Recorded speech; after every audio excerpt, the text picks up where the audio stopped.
Wakati mwingine sio kwamba umeshindwa kuvuka mahali ni kwa sababu tumeshindwa kufanya maamuzi. Ulifanya maamuzi, lakini maamuzi ulipotaka kufanya, wako watu wakaja wakakuvunja moyo, wakakuharibu kabisa, na ukaona ya kwamba mimi kwa kweli siwezi kwenda tena, siwezi kuvuka tena. Nini kilichosababisha? Umevunjwa moyo, umekatishwa tamaa.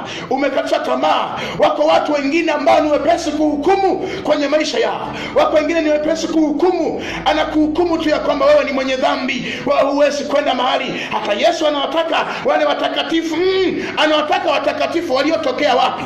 Waliotoka kwenye dhambi, walioachwa, waliokataliwa, ndio wanaowataka Yesu. Ndio maana akasema, nimekuja kwa ajili ya wanaoumwa, sijaje kwa ajili ya walio wazima. Nimekuja kwa ajili ya walio wenye dhambi, sio kwa ajili ya walio watakatifu. Walio watakatifu ni wa kwake tayari. Kwa hiyo asubuhi leo ninapokuambia kwenye madhabahu,